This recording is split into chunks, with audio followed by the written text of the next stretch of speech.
Kayak SMS saya bunyi. Belum juga kau pergi hengkang. Belum juga kau hengkang. Nggak pakai salam doh. Yang ini belum, ini mungkin bukan dari ini, udah SMS lain, nomor lain.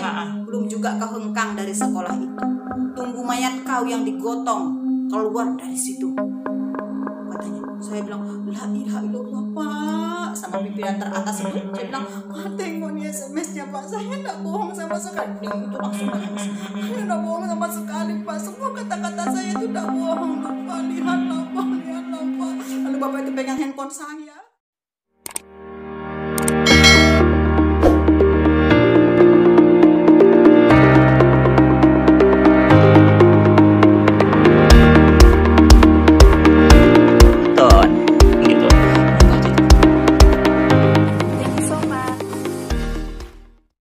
Assalamualaikum warahmatullahi wabarakatuh. Waalaikumsalam warahmatullahi wabarakatuh. Wow, welcome to Dunia Aska. Ketemu lagi. Karena banyak sekali cerita-cerita yang bakal Bunda ceritakan yang bakal menginspirasi. Iya. Wow. Oke Bunda, mungkin teman-teman tadi belum sempat menonton videonya atau mungkin videonya belum kita update, belum kita upload. Jadi nggak tahu nih apakah udah atau belum, atau mungkin orang yang kita udah upload pun belum nonton gitu. Iya. Jadi harus perkenalan lagi. Oke, kita perkenalan lagi. Baik, nama saya Wirda Hayati, panggilannya Bunda Wirda. Lengkapnya Wirda Hayati SPD MPDI. Nah, itu nama Bunda. Jadi profesinya? Profesi Bunda sebagai guru, mulai dari guru SMK, MA, MTS, MMan lagi, MTS, dan sekarang MA lagi. Yang belum itu guru SD sama guru TK. Belum, Bunda tuh ditawarkan untuk menjadi guru MI. Bunda bilang masa kecil jadi guru anak kecil, jadi nggak minat memang. Gitu. Jadi kita hari ini satu aja Bunda. Iya. Saya pengen tahu nih sisi pahitnya bagaimana sih perjuangan menjadi seorang guru. Kalau tadi kita perjuangan seorang guru menyelamatkan anak-anak yang dari lembah yang begitu menjadi bintang ya setidaknya bintang bagi dirinya sendiri, berkilau dengan caranya sendiri, setidaknya dia bisa keluar dari hal-hal yang bisa merusak hidupnya di masa depan. Itu tadi udah selesai, videonya udah inspirasi banget, udah viral juga ya kan. Amin ya Bunda ya. Amin Ya. Insya Bunda Allah. kita kayaknya hari ini mungkin ini cukup sedih. Tadi Bunda di belakang layar pas cerita tuh saya benar-benar nangis, kayaknya benar-benar saya tuh ibarat laut Bunda, lautnya saya bui-buinya itu banyak, saya buinya satu aja gitu, nggak ada artinya banget gitu. Sebegitu bangetnya ya hidup ini ternyata. Memang jadi guru tuh inspirasinya tuh, maksudnya menginspirasi banget. Cuma mungkin Bunda belum ketemu aja TV yang mencari Bunda sehingga, iya kan Bunda. Orang nggak muncul ke permukaan itu bukan berarti dia nggak hebat, nggak luar biasa berjuang, hanya saja belum tereksplor, terpublikasi. Nah dengan Dunia Aska ini kita berharap cerita Bunda ini benar-benar benar-benar menginspirasi orang di luar sana. Ya Bunda ya, orang jahat di mana-mana tuh ada ya Bunda ya. Ada, pasti ada. Orang baik pun ada di mana. Ada di mana-mana. Jadi karena hidup itu adalah seimbang. Tapi bagaimana kita sebenarnya menghadapi orang-orang jahat itu dengan membuat diri kita tetap berada dalam hal yang baik. Iya. Meskipun mungkin kejiwaan kita tidak baik-baik saja, tapi Tuhan selalu berpihak kepada orang yang berjuang di jalannya ya Bunda ya. Iya, insya Allah. Hari ini saya bakal mendengarkan bagaimana Bunda menghadapi orang-orang yang dengan kata pendidikan tapi justru mengerikan. Bayangkan Bunda apa yang terjadi kepada anak-anak kalau memiliki guru yang hatinya adalah durian, cangkangnya durian itu Bunda. Saya pengen seperti apa sih Bunda mengalami itu, kita pengen tahu ceritanya, dan seperti apa Bunda akhirnya percaya kebaikan selamanya akan menang. Ya, baik, terima kasih. Pertama kali Bunda ditempatkan di suatu tempat itu yang tidak Bunda sebutkan namanya, itu Bunda sebenarnya tidak berkenan hatinya, tapi karena Allah berkata lain, Bunda di-SK-kan di sana, ditempatkan di sana, Bunda harus menjalani. Karena niat Bunda itu memang setiap bekerja dimanapun ada dua modal. Yang pertama niat ikhlas, yang kedua semangat. Jadi meskipun Bunda tidak berkenan di sana, Bunda tetap mulai dengan Bismillah waktu itu. Kenapa tidak berkenan? Tempat itu sangat terkenal dengan gaya magisnya yang tersohor kata orang.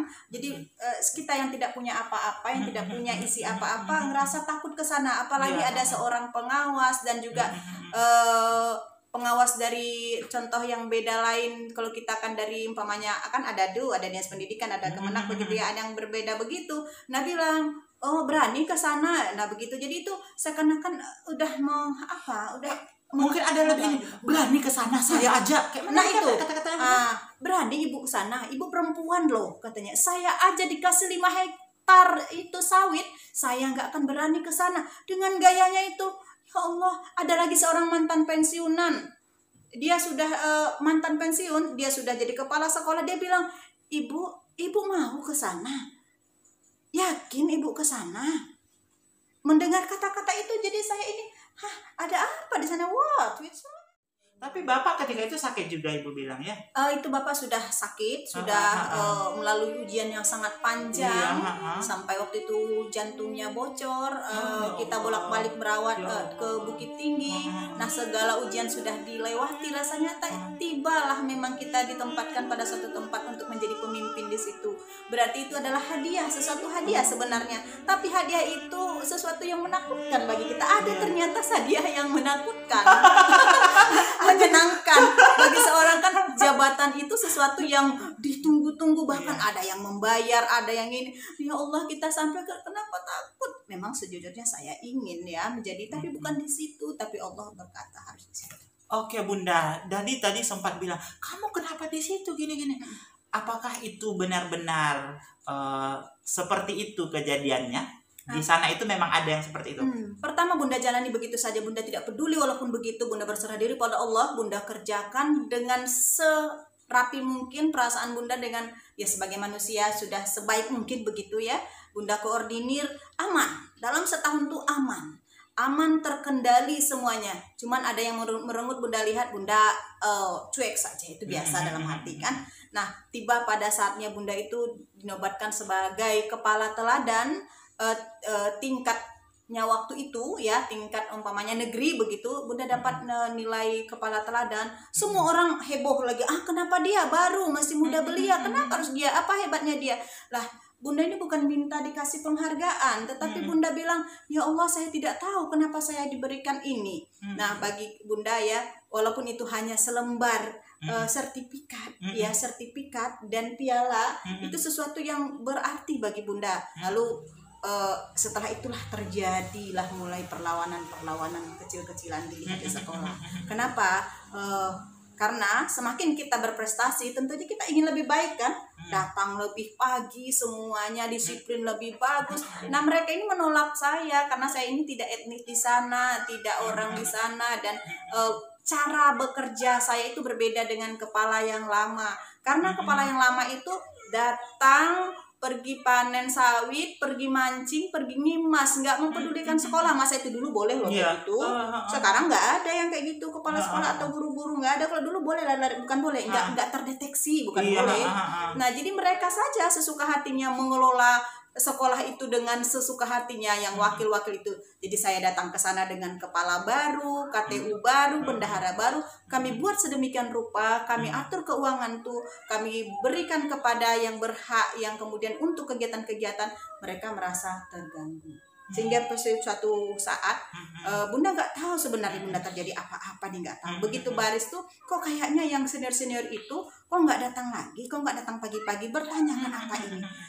Begitu saat itu mereka piket, guru-guru yang senior ini, mereka piket bertiga, pas mereka selalu berkawan. Kebiasaan saya membariskan anak-anak itu mulai jam 7, karena masuknya kan 7.30 waktu itu. Jam 7 itu kemudian diberikan pengarahan. Nah begitu.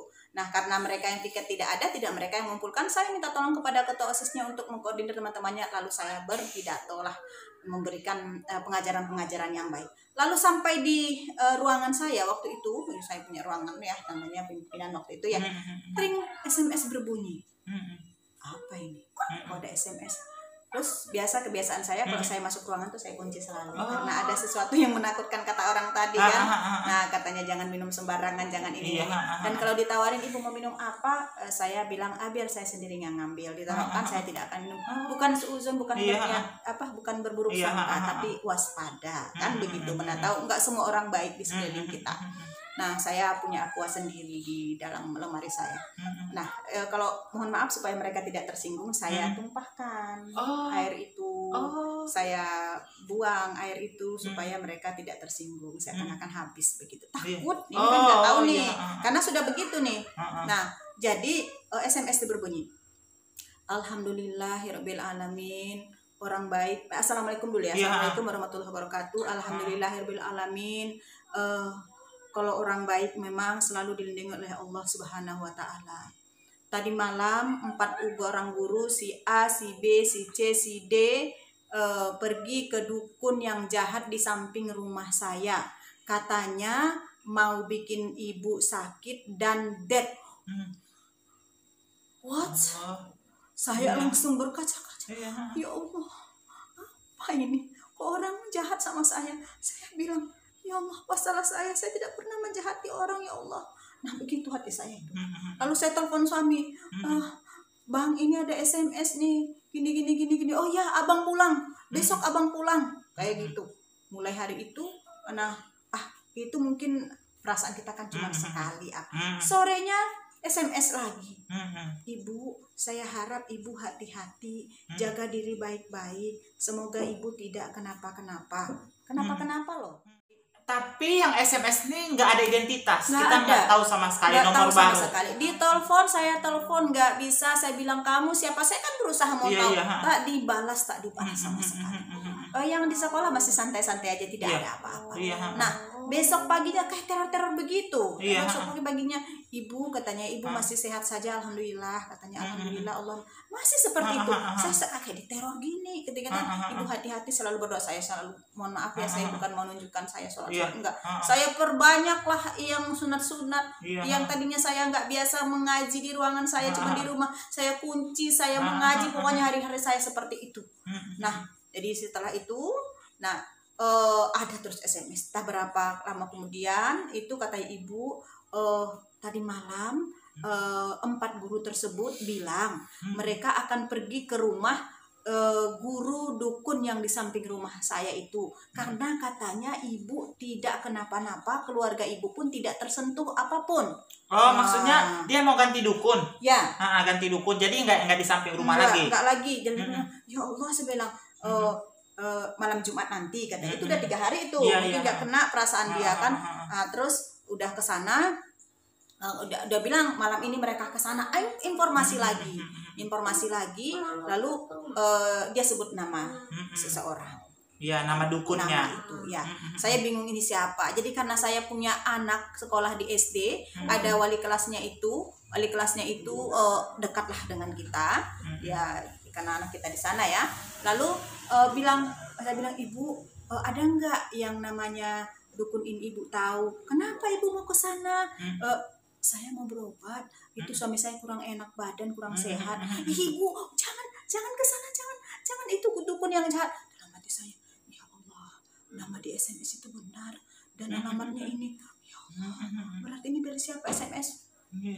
Nah itu, lalu udah 2 hari dia bilang, ibu, guru itu semakin marah, semakin apa, karena ibu tidak kena apa-apa, anak ibu tidak tersentuh sedikit pun, dan ibu memang katanya, kata dukun itu, ibu punya perlindungan sendiri yang tangguh. Saya bilang, perlindungan apa? Hanya Allah yang melindungi, nggak punya amalan apa. Saya tuh ya askol ya, ibu tuh ya, cuman selalu Fatihah, Qul huwallah, Al-Falaq, An-Nas, ayat kursi itu. Iya, terus, itu memang penghindar dari jin sih, Bunda. Itu selalu, tapi itulah yang selalu dibaca karena orang tua ibu dulu bilang jangan lepas itu, kayak gitu. Nah, jadi pas dibilang begitu, Bunda rasanya, aduh apalagi nih, hilang kontak, pokoknya hilang sama sekali, nggak ada lagi gelisah. Kenapa ini nggak ada SMS itu? Nggak ada SMS lagi tiba-tiba itu pas waktu itu masa tryout.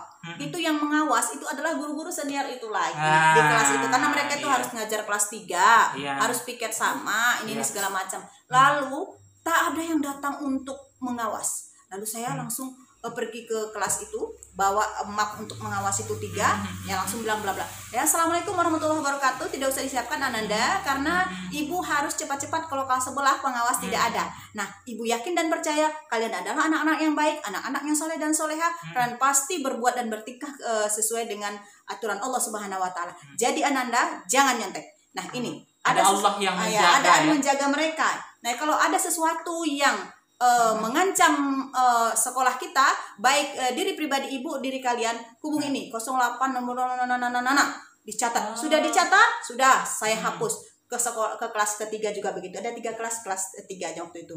Tahu, malamnya SMS datang lagi. Dia bilang, alhamdulillah ibu, pakai salam dulu ya. Alhamdulillah ibu, saya dapat lagi nomor ibu.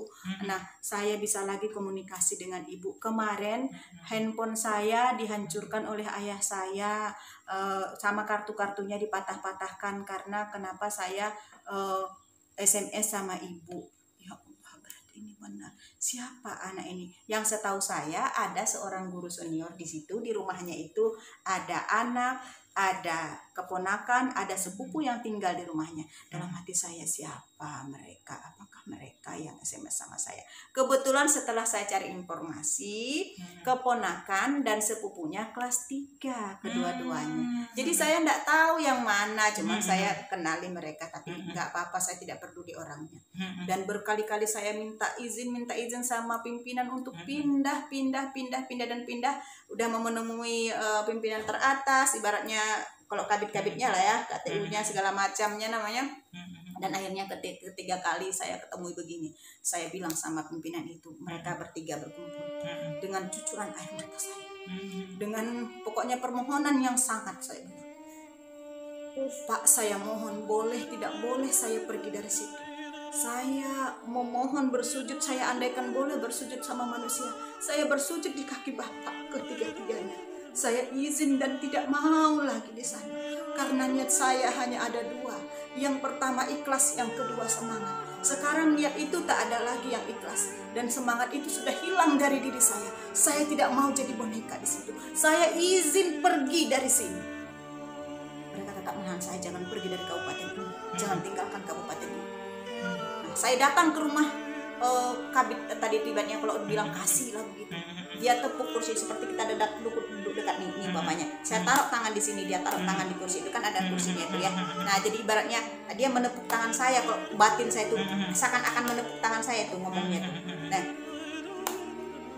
3 kali ibu jangan pergi dari sini. Nah, kalau ibu pergi dari sini, saya tidak rela sampai kapanpun, karena tidak ada orang seperti itu. Saya waktu itu terharu sebenarnya mendengarkan kata-kata pemimpin itu seperti itu.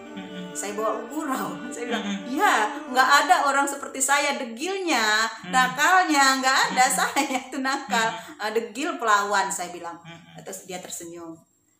Maka suatu saat dia kemarin itu saya sudah pindah ke sini pun beliau itu masih mengajak saya untuk pindah ke sana untuk menjadi kepala di sebuah sekolah apa begitu ya, untuk apa, tapi saya masih berpikir panjang dan tidak mau kembali ke sana dulu. Biarlah saya di sini bersama anak-anak saya, bersama siswa-siswa saya, kembali ya merajut hari-hari, menenangkan hati, dan insya Allah sekarang sudah dapat lagi ketenangan itu. Sebenarnya itu bukan hanya SMS saja ya, itu secara secara terang-terangan mereka juga ada berkata. Nah, saya pun sudah semakin yakin, pimpinan mengizinkan saya waktu itu, saya pun sudah makin berani. Waktu rapat itu dia bilang begini, kan waktu itu masa-masa yang subur itu dulu, zaman-zaman dulu sampai divisi berapa itu DPR sampai sibuk ngurusin yang itu. Nah, masa-masa itu apa kata Bapak itu? Kalau zaman sekarang Bu, di zaman sekarang itu tak perlu lagi yang nyata. Kita bidik dari sini, tus meledak di sana, kita incar dari sini, kemudian tumbang di sana, kata dia. Dalam hati saya ini pasti mengatakan saya, jika Allah menghendaki, jika Allah menginginkan, kita kita dilindungi oleh Allah Subhanahu wa taala, maka semua itu tidak akan terjadi. Nah, begitu saya bilang. Lalu dia diam. Nah, kalau kami itu kan kebiasaan selalu bermusyawarah di sana. Siapa yang mau jadi ketua PPDB, siapa yang ini, siapa yang menjadi, karena hari libur. Nah, bapak tersebut bilang, karena SMS sebelumnya udah datang, nggak bisa lagi, mereka sudah akan melanjutkan ke Padang Sidempuan, mencari dukun yang namanya Opung Anu, begitu. Nah, saya tetap lanjutkanlah ritual saya, sholat saya, segala macam, mengaji dan segala macamnya. Nah itu lagi ada SMS, ibu katanya tidak juga bisa, sudah berharap. Jadi setiap Jumat ke Jumat itu mereka berusaha, mungkin apa malam Jumat ya, sesuatu malam yang nggak tahu, malam Jumat terus tuh ada ganti-ganti mereka. Nah kemudian katanya mau ke Aceh. Masya Allah, orang seperti saya yang tidak punya kekuatan, yang tidak punya tenaga, yang hanya berharap kepada Allah semata. Kenapa mereka sampai mau ke Aceh untuk menghancurkan saya? Dan dia bilang, nah akan cari sampai ke Aceh dukunnya. Terus dan di sekolah, di sekolah. Sempat ngomong. Nah dia bilang begini, Bu, saya tidak jadi panitia penerimaan murid baru sekarang, karena saya mau ke Aceh. Lalu Bunda jawab dengan senyum. Bunda tersenyum aja, Bunda nggak mau marah lah ya. Ya baik Pak, nggak apa-apa, sekalian refreshing Bapak ke sana ya, sekalian untuk memperdalam ilmu Bapak. Silakan Pak, nggak apa-apa.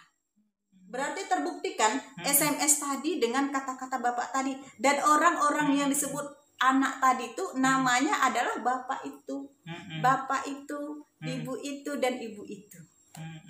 Nah jadi kan benarkah semua itu, saya tidak tahu. Dan yang paling suatu malam itu malam Jumat, saya lihat sendiri karena kami tidur tuh askol ya, kami matikan lampu semuanya, lampu depan, lampu tengah, lampu kamar. Kami kan ngontrak rumah waktu itu di sana, cuma lampu dapur. Mak kami saksi hidup, dia udah meninggal dia sekarang. Tengah malam hijrah dari rumah dengan membawa mak kami, anak-anak kami yang dua itu.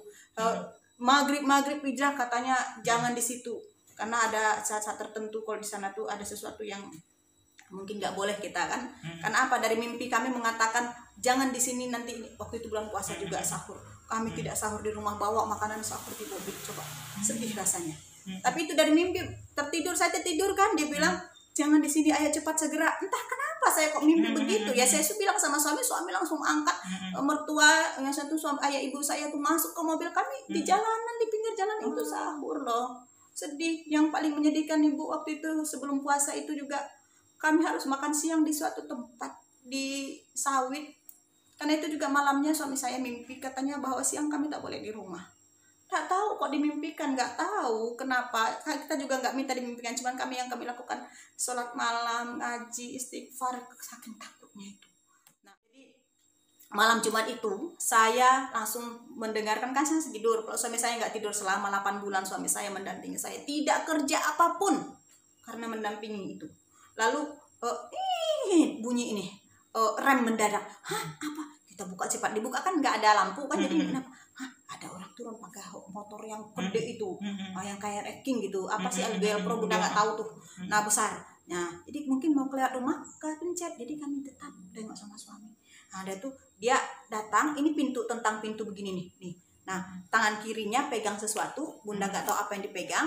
Tangan kanannya megang HP senter, lalu nyenter begini, nih kayak main bowling gitu.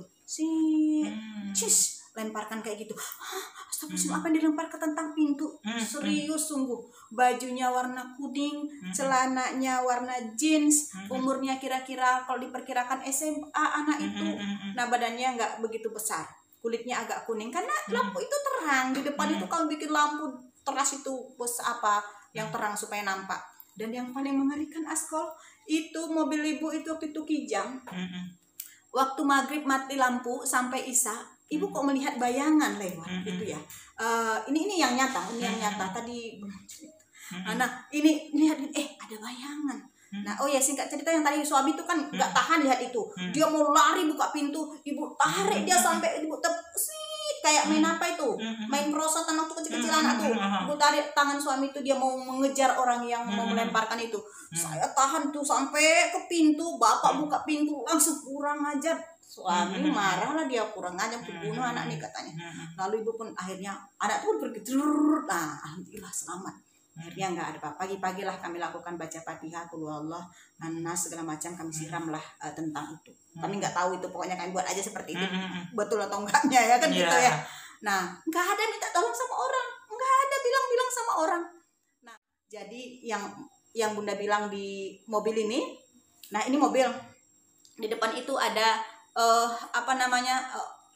dragon oli, ada rumput kembang sila itu yang udah mati, dikumpulkan bersama-sama itu, ada anti nyamuk satu, dihidupkan. Nah, nggak tahu, mungkin proses seperti itu karena kita nggak nampak.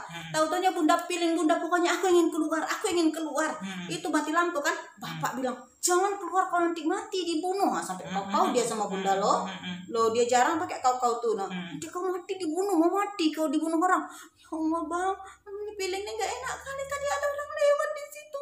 Pas pula lah memang pas mau buka pintu, lampu hidup. Alhamdulillah, lampu hidup. Apa yang terlihat di bawah mobil sebelah kanan ini? Nah, di situ karton kecil, yang karton yang terletak bekas-bekas apa itu, ada di situ yang sudah dipotong dragon itu sama kembang sila dan juga rumput kembang sila yang setengah layu dengan anti nyamuk yang diletakkan satu hidup. Apa tujuannya kalau tidak untuk meledakkan mobil itu? Dan astagfirullahaladzim, ya Allah terima kasih. Ibu langsung menangis, ya Allah terima kasih aku diselamatkan. Bang tengok sini bang, langsung suami pun menggigil dia. Kalau laki-laki kan pemarah gitu kan, katanya aku cari kemana dia nih, langsung saya pelukkan kayak gitu. Udah. Kami nggak boleh kuat-kuat, anak-anak nggak boleh tahu, ibu nggak boleh tahu, kami berdua aja yang. Dan aneh-anehnya tahu nggak Askol, itu waktu pertama-tama dulu ada burung punai di atas lemari ibu warna merah itu, sekarang lemarinya ada tuh. Nah lalu ada itu, dan tahu burung ruak-ruak, ruak-ruak itu pintu tuh tutup loh, kok burung ruak-ruak itu jalan, perasaan ibu kok kayak orang jalannya ya, jalan tek, kayak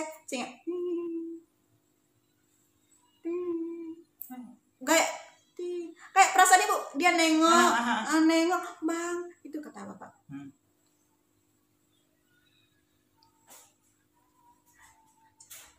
Baca Fatihah, baca Allah. Saya tuh bisikin gitu, lalu saya pun itu telekung taklah pakai lepas. Kadang tidur dengan telekung tuh. Kotor cuci lagi, ambil lagi telekung yang lain. Pokoknya begitu setiap saat. Begitulah perjuangannya. Dan dia bilang SMS terakhirnya, bukan SMS berikutnya, dia bilang, ibu, BM mobil ibu dan juga motor ibu sudah ditandai. Itu iya emosi bu. Kurang ajar orang ini. Aku bikin spanduk mobilku nanti ku pampangkan di sekolah itu. Itu bapak yang melembutkan hati ibu. Sayang, nggak boleh kayak gitu. Nggak boleh emosi. Udah. Nanti masuk sesuatu tuh ke kita. Jangan. Saya diusap-usap dadanya. Saya istighfar lagi, ya bang ya. Dan itu terbukti. 2 hari kemudian bapak entah dari Rohul, entah dari mana, dia entah dari Pekan, saya pun lupa. Bawa motor itu yang Mio itu. Nah dia seperti diserempet. Aduh kan meper. Kalau diserempet aja oke, mungkin salah orang. Tapi dia mundur kencang, bapak langsung astagfirullahaladzim, langsung dia pacu, dia apakan motor itu ke semak itu, ya betul. Nah dia pun tertumbang di situ. Langsung dia ambil handphone, langsung telepon saya, adek cepat, saya kan sedang di sekolah. Adek cepat, itu mobilnya warna merah, tengok ini BM-nya, kalau nggak salah ini. Saya ngapal BM itu entah benar yang saya hafal. Nggak ada, saya tengok. Saya telepon lagi, ada di situ keluarga. Tengok kan mobil itu lewat. Nggak ada, karena simpang 4 itu ada di sini sebelum jauh dari sekolah itu. Apa kemana lah mobil ini? Lalu tidak lama kemudian kami cari mobil itu dan baby itu rupanya ada di suatu tempat.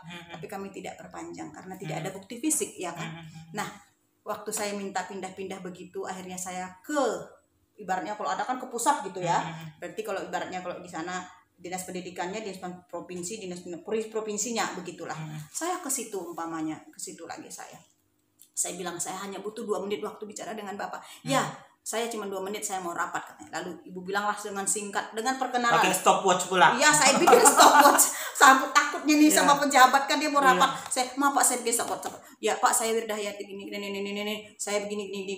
Dia seakan-akan tak percaya, dia gini. Tahu, lebih dari 10 menit loh jadinya kami cerita. Dari 2 menit jadi 10 menit. Dan tiba-tiba SMS masuk saat saya di depan beliau tuh. Dia Tring, sebentar Pak, izin Pak, saya megang handphone tadi, soft-softphone yang saya tekan sekarang SMS. Kayaknya SMS saya bunyi. Belum juga kau pergi hengkang. Belum juga kau hengkang. Nggak pakai salam doh. Yang ini belum, ini mungkin bukan dari ini, udah SMS lain, nomor lain. Belum juga kau hengkang dari sekolah itu.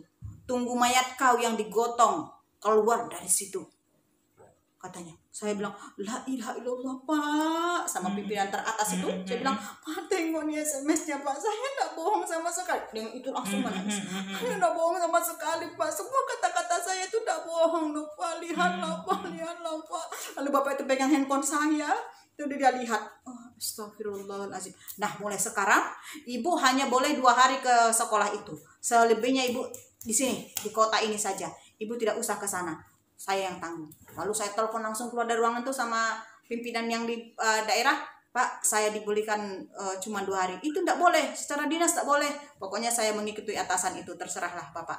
Langsung saya memang 2 hari, Senin Selasa saya ke sana, dan Rabu Kamis Jumat Sabtu saya di kota. Jadi saya sudah dan akhirnya memang saya pindah ya, sebenarnya nggak boleh mengalah ya, tapi daripada nyawa kita sudah terang-terangan batin lahir dan batin kita sudah merasa tertekan juga, dan mereka berlawanan seperti itu yang melawan tuh cuma 4 orang, paling tinggi lah 5 orang. Dan SMS yang paling ini lucu saya rasa tuh ada, dia bilang, Ibu, kalau Bapak ini tuh nama seseorang bersedia dijadikan jadi kepala sekolah menggantikan Ibu, dia bersedia menggantikan uang 25 juta untuk biaya perdukunan. Wow, saya tahu juga berarti otaknya. Dan nyatanya saya waktu itu ditelepon oleh seseorang dari kantor itu setelah SMP, kebetulan tapi nggak tahu memang begitu. Saya perhatikan, Bapak ini ternyata mau gantikan saya, silakan dalam hati saya kan.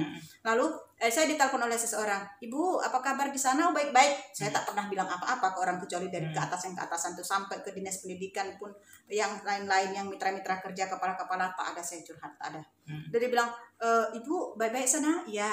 Sehat ya. Bagaimana ini nih? Oh ya, saya tadi kebetulan ke ruangan Bapak itu, ada Bapak itu dan Bapak itu di situ. Bapak itu dan Bapak itu tuh Bapak yang mau gantikan saya itu.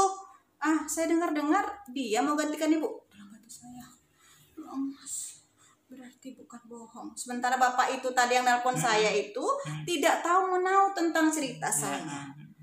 Tidak tahu menau. Dia bilang, Ibu mau pindah ya dari sana? Ibu mau pindah dari sana? Iya Pak, saya mau pindah. Saya itu, Ibu itu mau meyakinkan supaya dapat cerita. Enggak sih Bu, saya cuma dapat cerita itu. Kebetulan saya mau tanda tangan surat tadi ke ruangan Bapak itu. Terdengar pas dia bilang itu, nanti saya menggantikan Ibu Wirda. Semua serba kebetulan. Alhamdulillah panjang sekali ya Bu ya, Bunda ya, perjuangan Bunda untuk sampai di situ. Jadi Bunda, kesimpulan yang Bunda dapatkan dari ini sebenarnya apa? Maksudnya mungkin pesan-pesan bagi orang di luar sana ini seperti apa? Baik, pesan saya bagi saudara-saudara, bagi teman-teman guru, bagi teman-teman kepala sekolah, ujian itu pasti ada, ya, tantangan itu pasti ada. Mari kita berserah diri pada Allah. Tidak akan ada sesuatu pun yang bergerak kecuali izin Allah.